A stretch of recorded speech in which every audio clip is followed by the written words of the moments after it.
I'm at the National Gallery in Krakow, and I wanted to show you this painting by Leonard. I really like it. I'm going to go a little bit closer. I want you to see it from afar. But as I close, you can really see all the different types of strokes. So if you kind of take one area, this area, I can't go too close, but this little square here, with those marks would just look like an abstraction.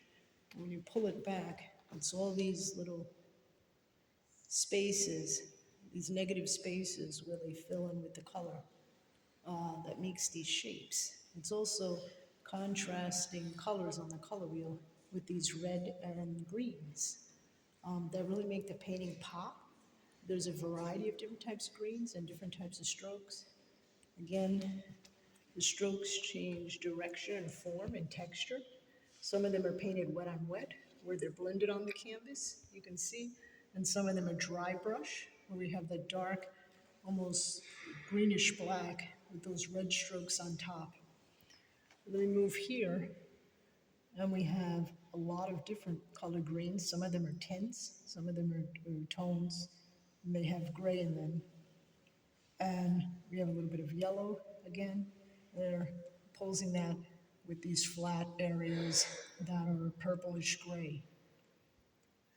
And you can really see how, if I go really close, how the forms are mostly geometrical shapes, but when we pull back, it becomes a whole form together.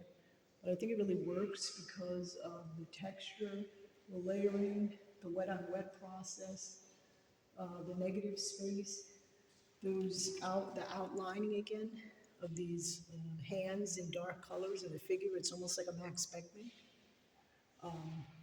If you look at the building in the back, it's very simplified. You can see the strokes going up and down and across. There's a great underpainting underneath.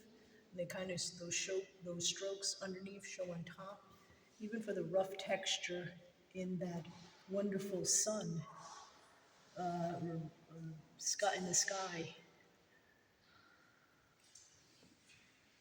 And also, utilizing the paintbrush and bringing all those different tints into the pink hue.